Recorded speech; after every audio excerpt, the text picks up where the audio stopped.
Shalom, selamat pagi adik-adik. Saatnya kita ibadah sekolah minggu. Dan kita akan memuji memuliakan nama Tuhan, juga mendengarkan firman Tuhan. Sebelumnya, mari kita berdoa. Bapa kami yang bertata di dalam kerajaan surga, kami mengucap syukur atas hari yang sudah Kau berikan kepada kami. Kami mengucap syukur atas kesehatan yang baik sudah Kau berikan kepada kami. Tuhan, kami mau memuji dan memuliakan nama-Mu. Kiranya Tuhan kami bisa memuliakan nama-Mu dengan baik. Terima kasih, hanya di dalam nama Tuhan Yesus kami berdoa. Amin. Nah, adik-adik, kita akan memuji dan memuliakan nama Tuhan. Adik-adik sekalian memberikan persembahan, ditaruh di kotak masing-masing, dan kita akan memujikan kasih Yesus manis dan indah, lebih tinggi dari langit biru, lebih dalam dari samudra. Mari kita pujikan bersama-sama.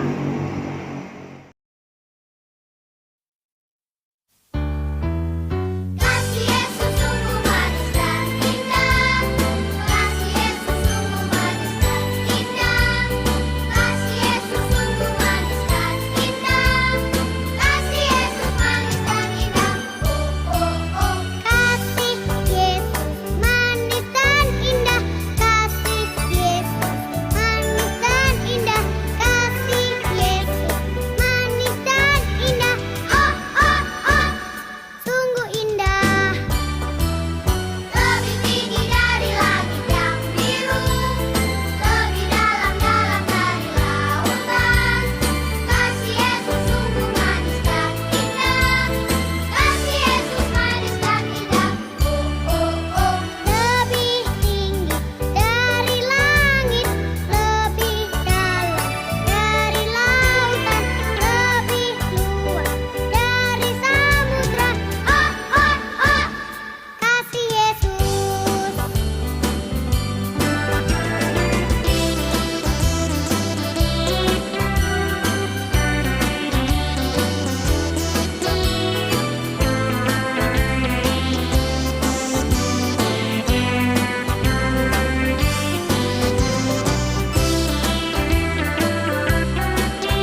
Tadi adik-adik sudah memuji dan memuliakan nama Tuhan.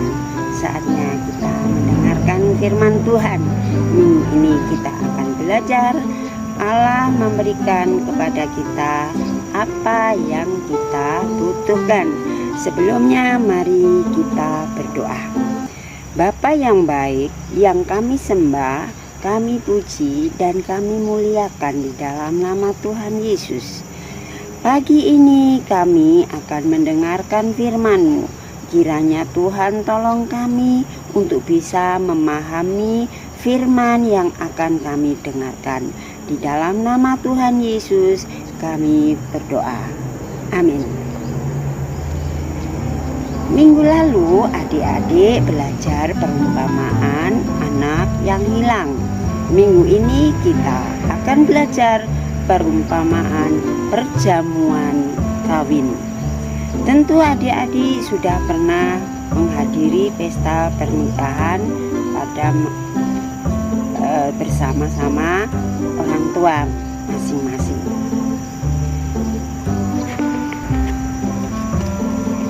Pada masa Alkitab, acara pernikahan sering dirayakan selama seminggu atau lebih. Para tamu pernikahan memakai jubah pesta pernikahan yang khusus, berpesta dengan makanan yang enak, dan ada musik, nyanyian, dan tarian. Itu merupakan pesta yang besar untuk dinikmati setiap orang. Pelajaran hari ini kita akan mempelajari perumpamaan perjamuan kawin dan apa yang Yesus ajarkan tentang Allah dan kerajaannya dalam kisah ini. Mari kita buka Alkitab kita di dalam Matius pasal 22 ayat 1 sampai 14. Losa akan bacakan, adik-adik mendengarkan. Matius 22 ayat 1 sampai 14. Perumpamaan tentang perjamuan kawin. Lalu Yesus berbicara pula dalam perumpamaan kepada mereka. Hal kerajaan surga seumpama seorang raja yang mengadakan perjamuan kawin untuk anaknya. Ia menyuruh hamba-hambanya memanggil orang-orang yang telah diundang ke perjamuan kawin itu, tetapi orang-orang itu tidak mau datang.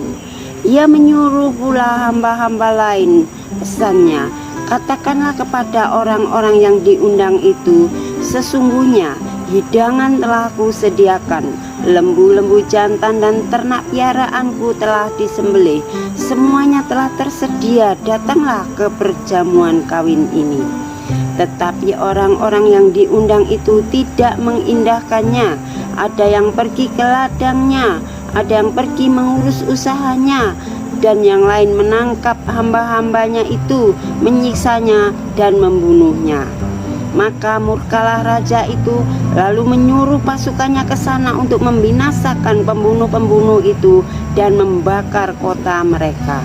Sesudah itu ia berkata kepada hamba-hambanya, perjamuan kawin telah tersedia, tetapi orang-orang yang diundang tadi tidak layak untuk itu.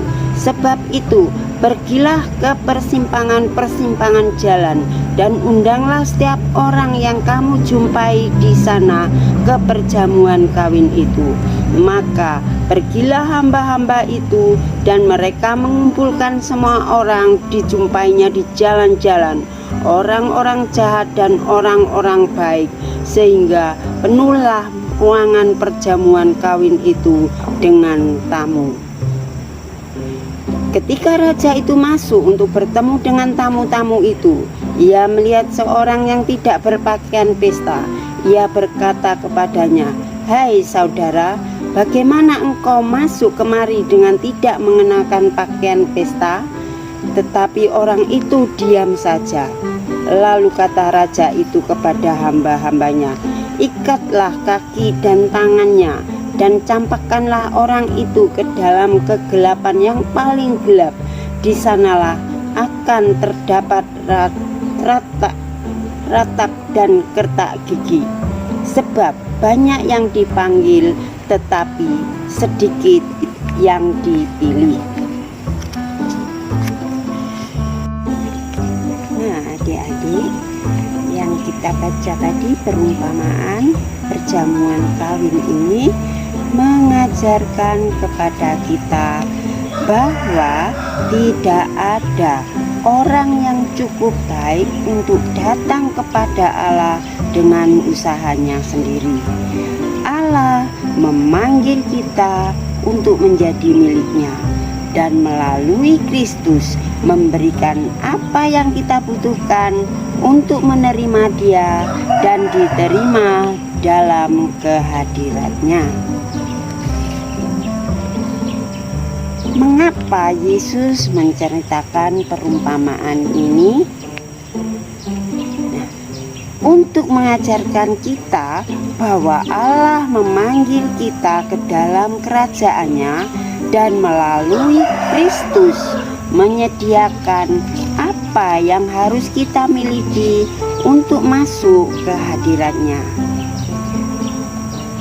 Juga memperingatkan kita untuk tidak menolak undangan Allah untuk masuk ke dalam kerajaannya.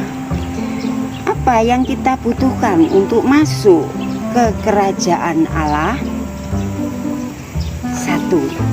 Kita membutuhkan pengampunan untuk segenap dosa kita. Yang kedua, kita menerima Yesus, Anak Allah, sebagai juru selamat dari dosa kita. Bagaimana Yesus memberikan apa yang kita butuhkan? Yaitu Dia telah membayar harga bagi dosa kita dengan mati di kayu salib. Ketika kita percaya kepada Yesus, Allah mengampuni dosa kita dan menerima kita karena kebenaran Kristus dikenakan pada kita. Apa kebenaran itu? Dosa kita membuat kita tidak benar di hadapan Allah. Kebenaran adalah hasil dari dibenarkan dengan Allah. Yesus Anak Allah adalah satu-satunya yang benar, dan ketika kita beriman kepada Yesus, Allah mengampuni kita dan mengenakan pada kita kebenaran Yesus untuk menutupi kita, seperti pakaian pesta yang disediakan oleh sang raja menutupi para tamu di perjamuan kawin.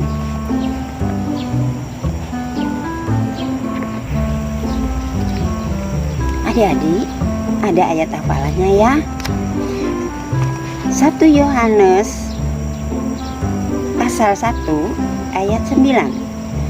Jika kita mengaku dosa kita, maka Ia setia dan adil, sehingga Ia akan mengampuni segala dosa kita dan menyucikan kita dari segala kejahatan. Nah, adik-adik, pelajaran sudah selesai. Mari kita tutup dengan doa. Bapa yang terkasih, terima kasih karena mengutus Yesus untuk menjadi juru selamat kami. Terima kasih bahwa Yesus menceritakan perumpamaan untuk membantu kami memahami lebih banyak tentang-Mu dan kerajaan-Mu. Terima kasih karena Yesus mati bagi dosa-dosa kami. Terima kasih karena mengundang kami untuk beriman pada Yesus. Terima kasih karena memberikan kepada kami setiap hal yang kami butuhkan untuk diterima dalam kerajaan-Mu. Terima kasih karena suatu hari nanti kami akan bersama Yesus di surga. Terima kasih Bapa di surga. Hanya di dalam nama Tuhan Yesus kami berdoa. Amin. Nah, adik-adik, sampai jumpa minggu depan. Selamat hari Minggu. Jangan lupa jaga kesehatan. Tuhan Yesus memberkati.